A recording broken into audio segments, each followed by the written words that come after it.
जिन लोगों की नींद मृत्यु के समान शांत हो जाती है, उनका हर सुबह एक नया जन्म होता है और इस नए जन्म के साथ वो चाहे तो अपने जीवन को एक नई दिशा दे सकते हैं, एक नया मोड़ दे सकते हैं, एक नया आनंद पैदा कर सकते हैं। सूर्य की किरणों के साथ दिन की शुरुआत होती है और पूरी प्रकृति जाग उठती है। इसीलिए अगर अपनी सुबह को बेहतर बनाने के कुछ नियम आपको पता चल जाए तो आपका पूरा दिन आनंद और जोश के साथ बीतेगा।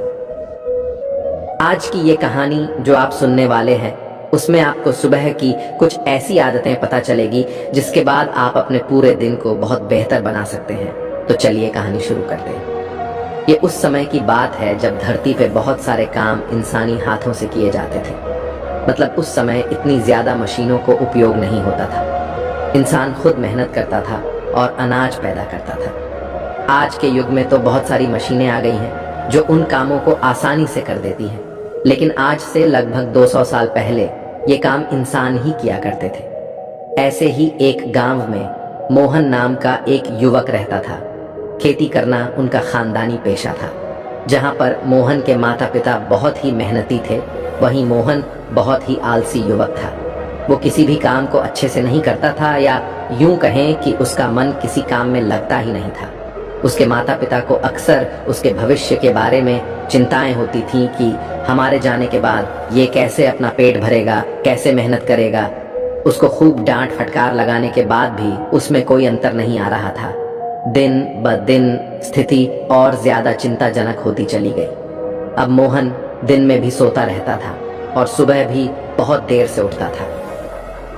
एक दिन मोहन के पिता को पता चला कि गांव में एक बौद्ध भिक्षु आए हुए हैं और वो मानव शरीर के बारे में बहुत गहरे विषयों पर चर्चा करते हैं और उसको ठीक करने के लिए बहुत अच्छी औषधियां भी लेकर आए हैं। फिर क्या था, मोहन के पिता मोहन को लेकर उस बौद्ध भिक्षु के पास पहुंच जाते हैं।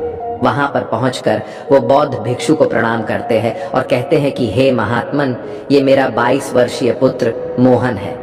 मैंने सुना है कि आप शरीर संबंधी इलाज करते हैं। मेरे बेटे को कोई रोग तो नहीं है, लेकिन पता नहीं फिर भी क्यों बीमारों की तरह रहता है। किसी भी काम में उसका मन नहीं लगता और उसे बहुत जल्दी थकावट हो जाती है। कृपया करके मुझे बताइए कि अगर ये कोई रोग है तो मैं इसका क्या इलाज करूं। ये सुनकर वो बौद्ध भिक्षु उस युवक की नाड़ी की जांच करते हैं और उसके बाद उसके पिता से कहते हैं कि इस बच्चे को तो कोई भी रोग नहीं है, इसे केवल इसके आलस्य ने जकड़ा हुआ है। इसके बाद वो मोहन से पूछते हैं कि तुम सुबह कितने बजे उठते हो। ये सुनकर मोहन के पिता बीच में ही बोल उठते हैं कि महाशय, ये तो सुबह सूरज उगने के बाद तक सोता रहता है। उसके बाद वो बौद्ध भिक्षु पूछते हैं कि इतनी देर से उठने का कारण क्या है, क्या ये रात में देर से सोता है। इसका उत्तर देते हुए मोहन के पिता कहते हैं कि ये रात में देर तक पढ़ाई करता रहता है और इसी वजह से ये सुबह जल्दी नहीं उठ पाता। ये सुनकर वो बौद्ध भिक्षु कहते हैं कि यही तो कारण है, यही तो जड़ है।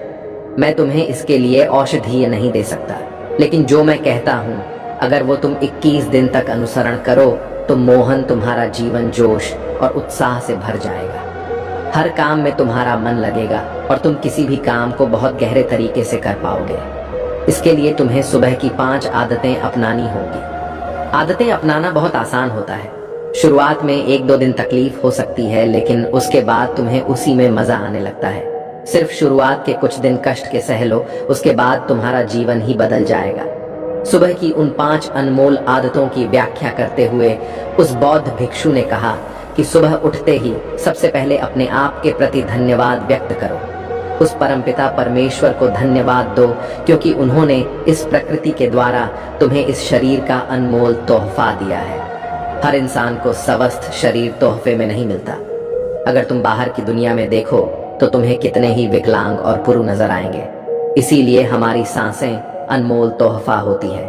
पता नहीं कौन सी सांस कब अधूरी छूट जाए। इसीलिए इन सांसों में धन्यवाद का भाव प्रकट करें। इसके बाद खुले आकाश के नीचे आकर इस आसमान को, इन हवाओं को, इन पत्तियों को, इन सभी को धन्यवाद प्रकट करो। पंच तत्वों को छुओ और उनके भी प्रति अपना आभार व्यक्त करो। इससे तुम्हारा जुड़ाव इस प्रकृति के साथ बनेगा, जिससे तुम आनंद में भर जाओगे। इसके बाद अपने कमरे में झाड़ू जरूर लगाओ। इसका मतलब ये होता है कि सारी गंदगी अपने कमरे के बाहर, अपने दिमाग के बाहर कर रहे हो।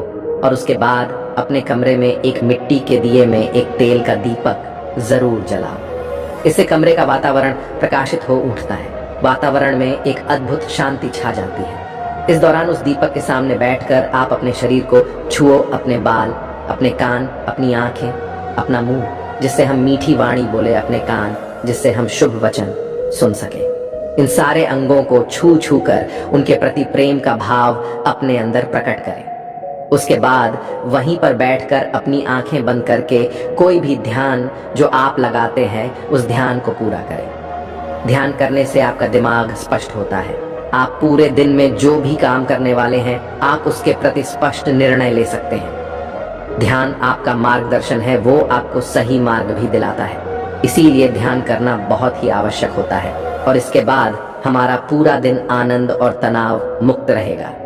जब आप ये सारे काम पूरे कर लें तो एकांत में बैठकर एक कागज और एक कलम लेकर पूरे दिन की सूची तैयार करें कि आप आज के दिन में क्या क्या करने वाले हैं, और आप जो भी काम करने वाले हैं उसमें से किसी एक काम में किसी एक जरूरतमंद आदमी की बिना लालच के मदद करने की संभावना जरूर बनाना।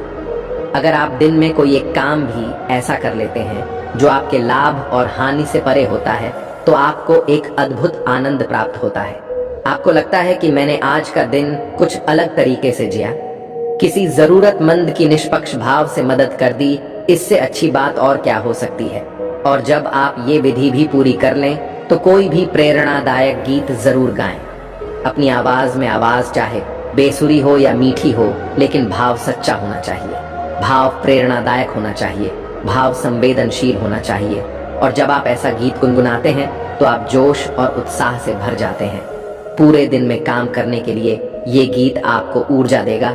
और ये सब करने के बाद आखिर में स्नान करके अपने ललाट के बीच एक चंदन का तिलक अवश्य करें। इससे आपका आज्ञा चक्र शीतल रहेगा। शीतलता आपके पूरे मस्तिष्क में फैल जाएगी और आप बहुत ही शीतल और आनंद का अनुभव कर पाएंगे। इतनी छोटी छोटी सी कला होती है जीवन जीने की। जो आदमी 21 दिन तक इस मंत्र को अपना लेगा उसका पूरा जीवन बदल जाएगा। उसके बाद उसे कोई काम जबरदस्ती नहीं करना पड़ेगा।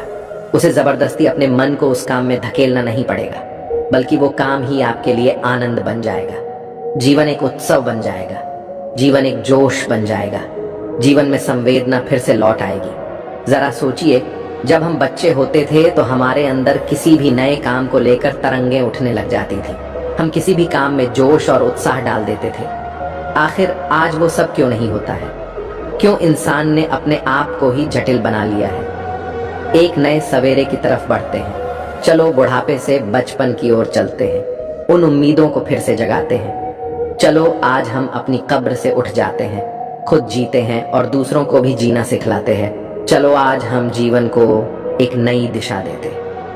दोस्तों, उम्मीद है कि आपको यह वीडियो पसंद आया होगा। अगर वीडियो पसंद आया हो तो दोस्त और परिवार के साथ यह वीडियो को शेयर जरूर करें ताकि उनको भी थोड़ी सी मदद मिले। मिलते अगले वीडियो में, तब तक अपना ख्याल रखें। धन्यवाद।